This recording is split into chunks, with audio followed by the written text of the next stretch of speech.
Je m'appelle Antonio Marquez da Costa, donc je dirige MP3 PLV à Martigny-sur-Mayenne, spécialisé dans la conception et fabrication de PLV.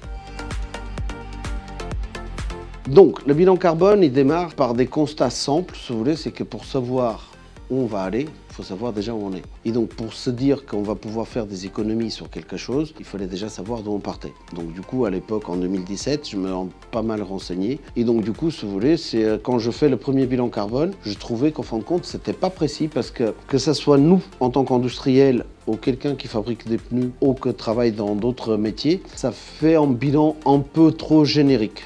Et donc du coup, on a commencé à s'intéresser pour trouver des systèmes de façon à affiner ça au maximum. Donc 2018, on a commencé à travailler avec ClimatCalc, que c'était des Hollandais qui étaient affiliés à l'UNIC, donc notre syndicat d'imprimeurs, où ils avaient un logiciel déjà, que c'était ClimatCalc, que ça permettait, si vous voulez, de faire un bilan carbone pour les imprimeurs.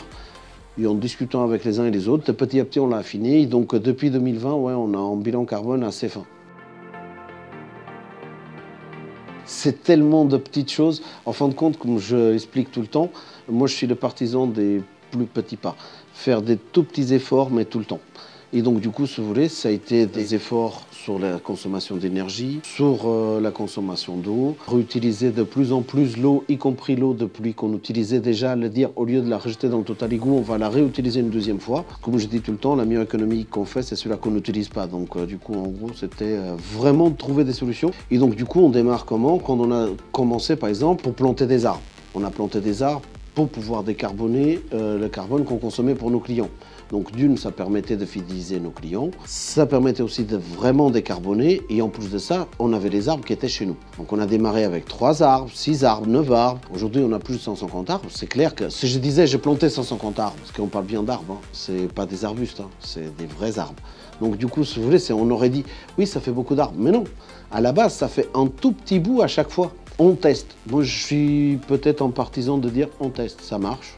On continue, ça marche pas, on n'a rien perdu. Et de là, c'est venu en partie la semaine de 4 jours. Parce que si on arrive à produire ce qu'on produisait avant en 4 jours, on gagne 20% dans la consommation énergétique et dans la consommation tout court. Le premier mot qui me vient à l'esprit, si vous voulez, c'est que ça va être du green marketing. Souvent, c'est ça. Si vous n'êtes pas vraiment convaincu vous-même, vous ne pourrez rien faire. Le dernier mot vraiment, c'est une vraie économie. Moins on consomme de carbone, plus on fait d'économie.